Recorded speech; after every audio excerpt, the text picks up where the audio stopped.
Hallelujah, praise the Lord. सबको जय मसीह की।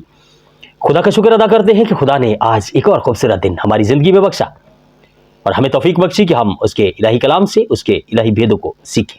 आमीन। मेरे अजीज़ भाई और बहनों,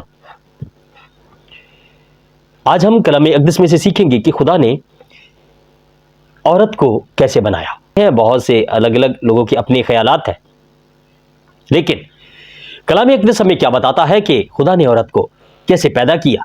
खुदा बहुत चीज़ों को हमें समझाने के लिए कलाम अक़दस में जब बयान आता है तो हम इन चीज़ों को समझ सकते हैं कि खुदा अपने काम कैसे तरतीब से करता है। बहुत से लोग बहुत सी बातें करते हैं कि औरत कैसे पैदा हुई, औरत को खुदा ने कैसे बनाया। तो आज हम कलाम अक़दस में से इसी बात को सीखेंगे। इससे पहले कि हम कलाम इलाही में से सीखें, हम दुआ मांगे। मेहरबान जिंदा आसमानी बाप, लश्करों के रब, तेरे शुक्र अदा करते हैं तेरे इलाही कलाम के लिए जो तूने हमें बख्शा है। बख्श दे कि तेरे इलाही कलाम में से जब हम सीखे तो खुदावंद तेरे पाक रूह की हदायत के मुताबिक सीखे। खुदावंद तेरा कलाम आज हम सब में, खुदावंद जितने हम सुने, हम सब में जड़ पकड़े और तेरे कलाम के मुताबिक हमारा जीना हो। ऐ खुदावंद हमें तौफीक दे कि हम हमेशा रोज रोज तुझ में बढ़ते जाएं, तेरी मोहब्बत हम में बढ़ती जाए। तेरे बेटे यीशु मसीह के नाम में मांगते हैं, आमीन आमीन। मेरे अजीज भाई और बहनों, बहुत से लोग बहुत सी बातें करते हैं, लेकिन कलाम अक़दस क्या बताता है कि खुदा ने औरत को कैसे बनाया। कलाम अक़दस में से हम अपनी हदायत और रहनुमाई के लिए तिलावत करेंगे मुक़द्दस बुज़ुर्ग मूसा नबी की तौरात शरीफ, पैदाइश की किताब, उत्पत्ति की पुस्तक, उसका 2 बाब और उसकी 21वीं आयत मुक़द्दसा से 23वीं आयत मुक़द्दसा तक। कलाम अक़दस में इरशाद है, और खुदावंद खुदा ने आदम पर गहरी नींद भेजी और वो सो गया, और उसने उसकी पसलियों में से एक को निकाल लिया और उसकी जगह गोश्त भर दिया। और खुदावंद खुदा उस पसली से जो उसने आदम में से निकाली थी एक औरत बनाकर आदम के पास लाया। और आदम ने कहा कि ये तो अब मेरी हड्डियों में से हड्डी और मेरे गोश्त में से गोश्त है, इसलिए वो नारी कहलाएगी, क्योंकि वो नर से निकाली गई। कलाम इलाही का पढ़ा और सुना जाना हम सब के लिए बरकत का बाइस हो, आमीन। मेरे अजीज भाई और बहनों, बहुत से लोग बहुत सी बातें करते हैं। ऐसा कहा जाता है जी, एक टेढ़ी हड्डी ली गई। ये हर इंसान की अपनी बातें हैं।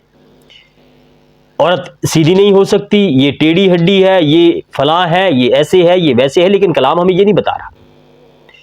अब कलाम आपसे और मुझसे क्या बात कर रहा है, वो ये है कि खुदावंद खुदा ने आदम पर गहरी नींद भेजी। अब ये देखिए कि दुनिया का सबसे पहला ऑपरेशन हो रहा है। खुदा आदम का ऑपरेट करके उसमें से अम्मा हव्वा को बनाने वाला है। खुदा ने आज का रूल है, ऑपरेशन करने से पहले बेहोश किया जाता है। खुदा ने तब उस वक्त आदम पर गहरी नींद भेजी। वही रूल आज दुनियादारी में भी अप्लाई किया जाता है। और वो सो गया और उसने उसकी पसलियों में से एक पसली को निकाल लिया। अब खुदा ये ऑपरेशन कर रहा है और उसकी जगह गोश्त भर दिया। आज मेडिकल लाइन में आप इस बात को देखिए कि बहुत बार ऐसा होता है कि अगर आपका गोश्त एक जगह से कम हो रहा है तो वो दूसरी जगह से गोश्त लेके उसको पूरा किया जाता है और वो उस जख्म को हीलिंग के लिए छोड़ दिया जाता है। तो ऐसे ही खुदा ने आदम की पसली निकाली। अब हम इसको टेढ़ी या सीधी या उसको ऐसे वैसे नहीं ले रहे, क्योंकि वो इंसानों की खुद की बात है। कलाम ऐसा नहीं बता रहा। कलाम ये बता रहा है कि हमारे जिस्म का वो हिस्सा है। कलाम टेढ़ा मेढ़ा कुछ नहीं बता रहा। ये लोगों ने प्रेडिक्ट की हुई चीजें, लोग इस चीजों को बोल के बिगाड़ते हैं। हमें जो सीधा साफ बात पता चल रही है वो ये है कि खुदा ने आदम को गहरी नींद सुलाया, उसकी पसली ली, यानी कि उसका जिस्म ले लिया, उसकी हड्डी ले ली। और अब एक बात सोचिए कि हड्डी कोई भी हो, वो जब टूटे तो बहुत दुख होता है। और इस हड्डी को हम मोहब्बत में क्यों नहीं लेते? इस हड्डी को हम टेढ़ा मेढ़ा क्यों बोलते हैं? ये हड्डी हमारे बदन का हिस्सा है। और याद रखिए, जो इंसान अपनी औरत की इज्जत, अपनी बीवी की इज्जत नहीं करता, वो कभी इज्जत पाता ही नहीं है।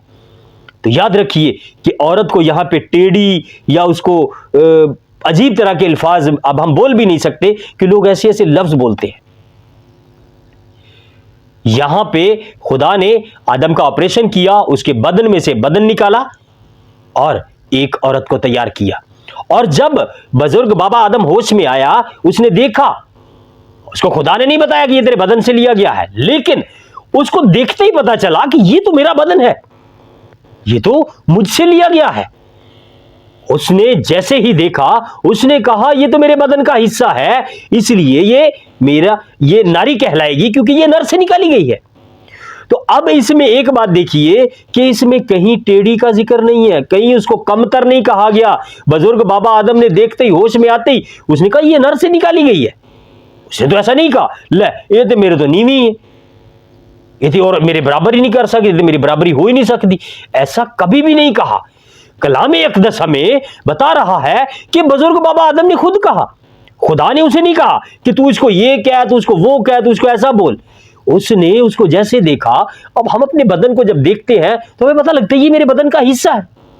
उसने जैसे उसको देखा, उसने फौरन कहा कि 22वीं आयत मुकद्दसा में इरशाद है, और खुदावंद खुदा उसकी पसली में से जो उसने आदम से निकाली थी एक औरत बनाकर उसे आदम के पास लाया, और आदम ने कहा कि ये तो अब मेरी हड्डियों में से हड्डी है। अब खुदा ने उसको नहीं बताया, आदम को खुद पता चला कि ये मेरी हड्डियों में से हड्डी है। तो अगर बुजुर्ग बाबा आदम इतना फील कर सकता है, तो हम आज अलग अलग तरह की बातें क्यों करते हैं? हम क्यों नहीं इस मोहब्बत से अपनी बीवी को देखते?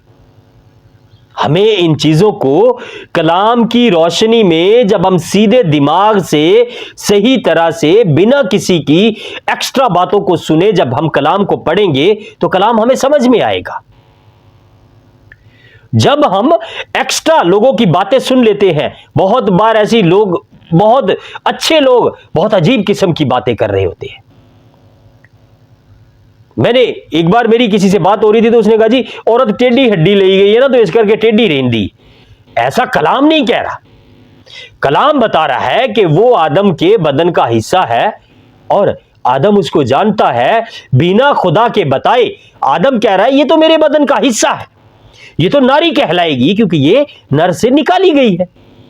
तो अब इसमें टेढ़ी का, बददिमाग का और न जाने कैसे कैसे लोग लफ्ज इस्तेमाल करते हैं। लेकिन खुदावंद हमें तौफीक दे कि हम कलाम के मुताबिक जब अपनी जिंदगी गुजारें तो यकीन करिए कि दुनिया के लिए आप एक रोल मॉडल होंगे। तो कलाम अक़दस के मुताबिक अपनी जिंदगी गुजारिए। मेरे भाइयों, मेरी बहनों, जो वक्त गुजर गया उसको पछताइए मत, लेकिन आज जो आपके पास है उस वक्त की कदर कीजिए, क्योंकि कलाम फरमाता है वक्त को गनीमत जानो क्योंकि दिन बुरे हैं। खुदावंद इन बुरे दिनों में हमें संभाल के रखे। खुदावंद के कलाम के वसीला से आज आपको और मुझे बड़ी बरकत मिले और खुदा का कलाम हम में जड़ पकड़े। यीशु मसीह के नाम में मांगते हैं, आमीन। हम दुआ मांगे।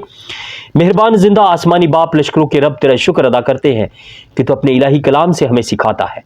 तौफीक दे कि रोज रोज तू हमें और ज्यादा हिकमत, समझ और दनाई से मामूर करता जा। खुदावंद तो अपने रूह से हमें भरता जा, लबरेज करता जा, ताकि तेरे कलाम को तेरे रूह की हिदायत के मुताबिक जब हम सीखे तो हमारी जिंदगियों में तेरा कलाम बहुत सा फल लाए। ए खुदावंद, दुनिया के कोने कोने तक हम तेरे कलाम को लेके जा सके, ऐसी हमें तौफीक बख्श दे। तेरे बेटे यीशु मसीह के नाम में मांगते हैं, आमीन।